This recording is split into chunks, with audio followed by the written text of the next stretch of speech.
खामगाव तालुक्यातील अतिसंवेदनशील असलेले गाव पिंपळगाव राजा येथे अवैध धंदे तात्काळ बंद करण्याची मागणी जिल्हा पोलीस अधीक्षकांकडे निवेदनातून करण्यात आली आहे।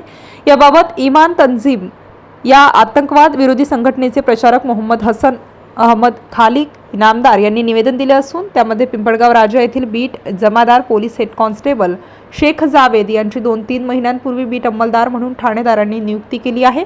तेव्हापासून त्यांनी पिंपळगाव राजा गावातील अवैध धंदे करणाऱ्या लोकांना हाताशी धरून अवैध धंदे सुरू केले आहेत।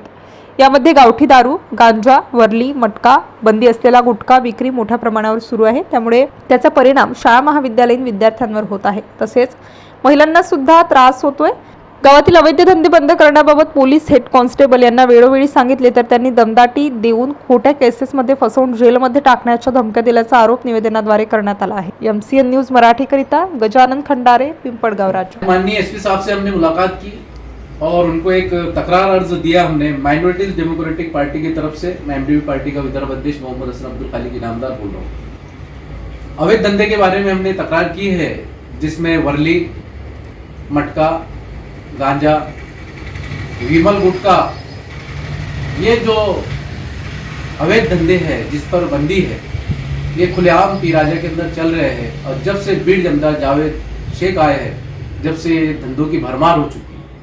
हमने इस बात में उनसे चर्चा की और बोलने की कोशिश की लोगों से, तो हमको धौंसनी दी जाती है कि शासकीय काम में अड़थड़े वाली केस लगाकर या दूसरी केसेस लगा के ऐसा लंबा फंसाऊंगा कि आपको छोड़ा नहीं जाएगा, जेलों की सलाखों के पीछे भेजा जाएगा। तो जो व्हाइट कॉलर के लोग हैं उनको इस तरीके से धमकी मिल रही है, ये बहुत दुख की बात है। हमने एसपी साहब को बोला है और कभी इन पे जल्द से जल्द कार्रवाई नहीं होती है तो माइनॉरिटीज डेमोक्रेटिक पार्टी संवैधानिक तरीके से अपने जन आंदोलन की तैयारी करेगी और ऐसे लोगों पे कार्रवाई होना चाहिए, क्योंकि आज़ाद भारत में कभी ऐसा होता है तो बहुत दुख की बात है। जिसमें महिला का सुरक्षा का मामला है, युवाओं का सुरक्षा का मामला है, पूड़ी खाते हैं उस पर लिखा रहता है कि इससे कैंसर अनेक बीमारी होती है। तो इस सब को बचाने के लिए हमको संघर्ष करने की जरूरत है।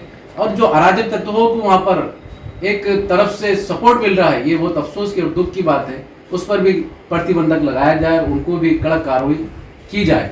जिस तरीके से चोर हुए, बदमाश हुए, गुंडे हुए, इन पर कार्रवाई होना चाहिए। हमने एसपी साहब से मांग की है और जल्द से जल्द कार्रवाई होगी, ये आश्वासन हमें मिला है।